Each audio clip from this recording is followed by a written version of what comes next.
انت من قاعد بمكان، انا هسه حاليا خارج السلطه، ولكن انت ضمن نطاق السلطه. افضل طريق يسلكه المسؤول حتى يكون يعني مرتاح البال ومرتاح الضمير هو ان يكون محايد. يعني العاطفه شويه يخليها على جهه، يتعامل مع الاشياء مجرده يعني، وينظر لها بمنظار. يعني كثير من الطروحات، ما نقول كثير، ولكن طروحات كانت حقيقيه صحيحه. فيعني هو دا يقول لك هاي غلط، ليش تضوج؟ بس اكو ناس كانوا يصطنعون اشياء ويخلقوها، ويروح يسوي لها سيناريو خاص بها، ويجي يسوقها على الاخرين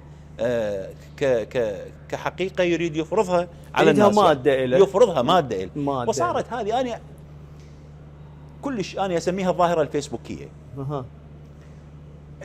المسؤول وصاحب القرار واللي الناس تنتظر من عنده نتاج، الاعلام صار مهم، ولكن مو ان يكون هو الاهم.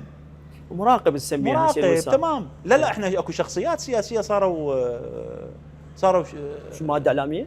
هو صار ماده اعلاميه يعني. هو همه وغايته وباله المشاهدات اللي تطلع بالصفحه مالته، المشاركات وش قد حققت الصفحه مالته.